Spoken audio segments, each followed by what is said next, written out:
She really thought she could use a master key on my front door, like I wouldn't notice, like I hadn't prepared for that exact moment. People like that, they're so used to getting their way. They start to believe no one's ever going to push back. I didn't come to Bay Hollow Preserve looking for a fight.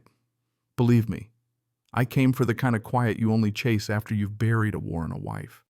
The kind of quiet most folks never really get. You know what I mean? Name's Daniel Reed. And this house, my father built it after he got back from the Gulf, poured concrete with his own hands, planted the cypress, where my son learned to ride his first bike, and where my wife, God rest her, planted her first rose bush right next to the porch. This place is more than a property line or some stupid plat map. It's home, it's history, it's all I have left of the people I loved. When my wife passed, I wasn't looking to stir up trouble, just to patch together something sacred piece by piece. My son Aiden came home full of snark and tech toys, ready to help me get back on my feet. He brought his laptop, I brought her ashes, set them under that cypress. I keep that bench clean every weekend, even when the HOA cited me for get this excessive natural debris. Yeah, that's where it started. One morning I find a note taped to the front gate: violation, decorative lawn, objects exceed permitted height and quantity. What did they mean? That old ceramic gnome with a missing ear? The one my wife put there in 2008 said it looked like her Uncle Joe leaned a little to the left, like it had had too much brandy. I laughed, Aiden laughed. Guess your HOA's got a grudge against Uncle Joe. Paid the $25 fine, thought that'd be the end. It never is. Couple days later, new note: Aiden's car parked 6 inches into community landscaping, which is just dead grass and some half-rotted mulch. Didn't argue, just told Aiden to move it. But when I went outside, there she was, Veronica Blaine, sharp, blazered jaw like a lemon wedge, president of Bay Hollow HOA, walking her dog, but not walking, more like casing the joint. Taking notes, eyeballing every mailbox, every blade of grass, like she was prepping for a police raid. She caught me watching, smiled. Just doing my rounds, Mr. Reed. I smiled right back, said, funny. I thought that's what good neighbors were for. She didn't like that at all. That night, Aiden pulls up the ring footage, shows me she circled the house twice. That's not walking a dog. He says that's recon. I just shrugged. But the truth is, every lock in this place, doors, windows, all custom military grade. Before I retired, I was a security consultant, made sure my home was buttoned up tighter than a forward operating base. Didn't look like much from outside, but you'd have to know where to look to even guess what was waiting behind these doors. A week passes quiet until the next note. Unauthorized modification to front door lock. No hearing, no explanation, just revert changes or face daily fines. Walked into the HOA office looking for answers. Niles Parker, the vice president, sipping lemon water like he invented it, smirked. Visual uniformity. Your hardware's non-standard. I told him, visual uniformity doesn't override property rights. He just blinked like I'd started speaking another language. It was never about uniformity, not really. It was about control, and Veronica didn't like being ignored. She escalated. Next thing I know, we get dinged for leaving the trash bins out 43 minutes too long. Aiden holds the notice up. She's watching us, Dad. I just waved him off, but that night he sets up a camera not outside but inside, low angle by the front door, just in case. Yeah, that should have told me something. Next morning I catch Veronica again, sidewalk notebook, measuring something with her eyes. You writing poetry, or just another violation, I ask. She barely looks up. Your modifications create a precedent. I tell her, that door's been here since 2003. I just replaced the lock with something that works.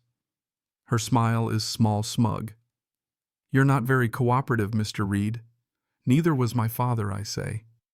He built this place before you ever showed up. She snaps her pen shut and leaves stiff as a general prepping for battle.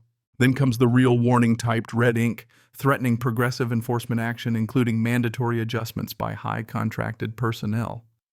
Is that even legal? Aiden asks. I said she was bluffing, but I wasn't so sure. That night I sat on the bench under the cypress where my wife used to sit, drinking coffee too sweet and too strong, talking about nothing and everything. Aiden brings me a mug. She's not going to stop, he says. Good. I say she'll underestimate us. I wish I'd believed that. Truth is, I was stalling, hoping she'd just get bored and move on. But people like Veronica, they don't go away. Not until they're forced to. Next morning, I'm out trimming hedges, gates open, porch mat crooked, little scrape on the door frame. Nothing missing, nothing moved, but I knew someone been inside, and whoever it was had a key. Aiden comes in from his run, sees my face. I don't even have to say it. He checks last night's camera footage, grainy, but there's a flicker of movement, a shadow right near the edge of the frame. Not random, not an animal. Someone who knew where the blind spots were. We didn't talk much after that. He went to work upgrading the network. I started checking every window and door. At the next compliance check-in, just another fake muffins and fake smiles meeting Veronica's there playing Queen Bee. I spot Linda hunched at the end of the table, clicking her pen, looking more nervous than usual. Afterward, I catch her alone. "You okay?" She hesitates, eyes darting to Veronica, then whispers, "Don't let her near your locks." "Copies?" I ask. She just shrugs. "Check your deadbolts. She's gone before I can ask more." I tell Aiden, and we rebuild the front lock, add a magnetic trip switch, link it to a hidden sensor. That night, the sensor pings 2:46 a.m., unauthorized key attempt. I'm already awake. I creep to the door. Aiden's at the laptop, live feed up. There's Veronica, hair-perfect coat on small black pouch in hand. No dog, just her reaching for the knob. Sensor clicks, she tries her key, nothing. Tries again, huffs, leaves. Didn't know about the new trap. Every attempt logs a timestamp, every failure evidence. Did we call the cops? Not yet. I wanted more, something irrefutable. Next day, Aiden installs microcams, one in the planter, one under the siding. That night, I see Eric Duvall, the ex-cop who runs security, arguing with Veronica by her car. Something's up. And Linda find her standing by the pool at night, says the board's got a copy of the locksmith's invoice, and she didn't sign off on anything. This isn't about fines or gnomes, this is about erasing evidence. We tear the place apart looking for whatever she wants. In the root cellar behind an old cabinet, we find a sealed ammo box. Letters, land surveys, government envelopes, one marked, "Keep this from the HOA." Inside, a 1997 survey showing my property was never inside Bay Hollow's HOA. Aiden snaps a photo. They never had jurisdiction. In another envelope, a photo of my dad shaking hands, note on the back, pre-HOA East Side soil rights sealed. It's not just the house, it's what's under it. At the next board meeting, I carry that envelope. Let the corner peek out of my jacket, just enough for Veronica to notice. She sees it, her smile falters. Later, she warns me misinterpretation can be dangerous. I tell her so can unauthorized key use. No denial, just calculation in her eyes. Linda lingers after tells me there was a meeting off the record. Veronica talking about reclaiming misfiled boundaries. My dad was sloppy, she'd said paper trail week.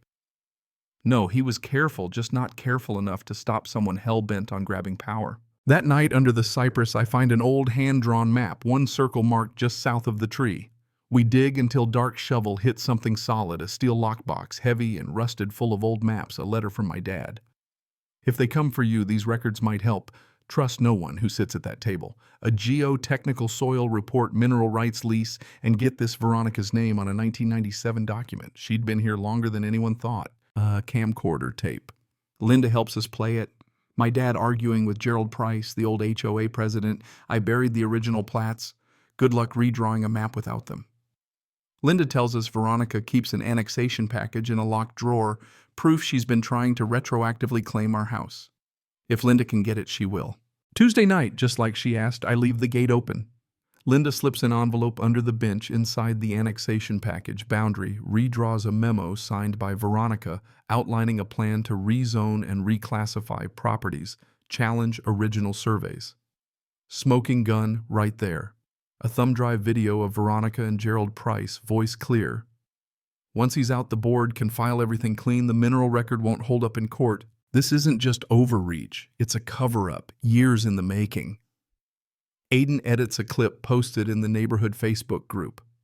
Within an hour, the comments light up, doorbell rings. Veronica, face tight. Take that post down or I'll bury you in legal motions, I tell her. Lucky for us, we've got a map. For the first time, she looks unsure. She calls an emergency board hearing, accuses me of defamation. The room's packed, neighbors I haven't seen in years. I stand up, lay out the documents, tell the truth. Linda backs me, says I saw the vote. I saw you push it through. Veronica tries to shut her up, but Linda stands tall. No, you're out of line. I hold up the original plat signed by the county. This neighborhood belongs to the people who live in it, not to the ones who think they can rule it. Someone claps, then more. For the first time, control slips from Veronica's hands. After that, everything changes. No more warnings on my door, no more stares at the mailbox, no more threats. Veronica disappears, left behind a pink house and a wilted garden. Interim board meets in public, no secrets, no shadow agendas. Linda's reinstated Aiden gets more thank you pies than he knows what to do with. One quiet Sunday, fixing the dock with Aiden, I find a flash drive and a handwritten apology from Kathy, the final piece. Legally, Plat 32's out from under HOA control, can't fine us, can't touch us. But the real victory. Sitting on the dock, root beer in hand, looking out over the water, knowing my dad built all this for something bigger than property lines. Aiden asks, "You think this was meant to happen?" No, I tell him, but I think Dad trusted me to finish what he started. Peace isn't just possible, it's permanent if you fight for it. Now what about you? Got your own HOA battle? Drop it in the comments. Let's make sure these stories never stay buried. And if you felt this one, you know what to do. Hit that subscribe button, share your thoughts on right and wrong, justice and community, and keep the conversation alive, because as long as people try to control what doesn't belong to them, these stories are just getting started.